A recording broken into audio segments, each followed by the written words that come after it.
At the end of the day, you're dealing with more than incompetence. Remember, these are also ideologues. They really believe that we are over there fighting to extend LGBTQRS or whatever it's called to everyone else in the world, That's force right. it down Russian throats.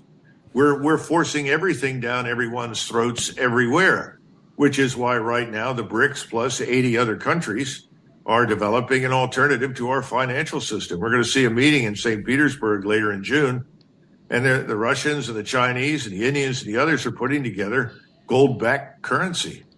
They are actually going to conduct transactions in gold, and this is going to put us out of business. This further de-dollarizes the financial system. You're spot on. Colonel, back in the 15 or 1600s, there used to be conquests to try to spread Christianity. Now there's conquests to spread the gay agenda.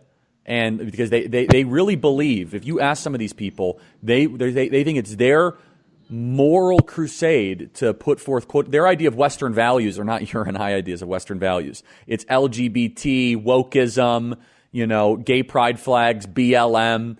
How much of this conflict is actually an ideological proxy war of wokeism versus whatever they think Russia is? Well, it's very much that way on one level.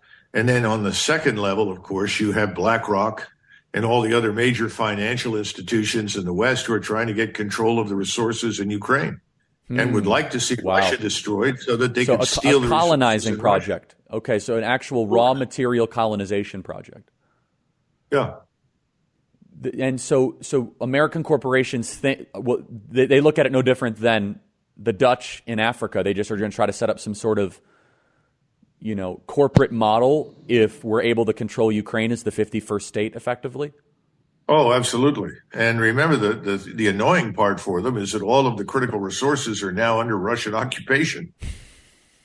So when they say they want to liberate the eastern part of Ukraine, maybe it's more about having rare earth minerals and agricultural advantage than it is actually having people believe in a certain. Should we just think of everything through an ultimately cynical lens? I'm already there, but it sure seems that way. Well, I think in this case, absolutely, given the fact that in eastern Ukraine, the overwhelming majority of the population there is Russian.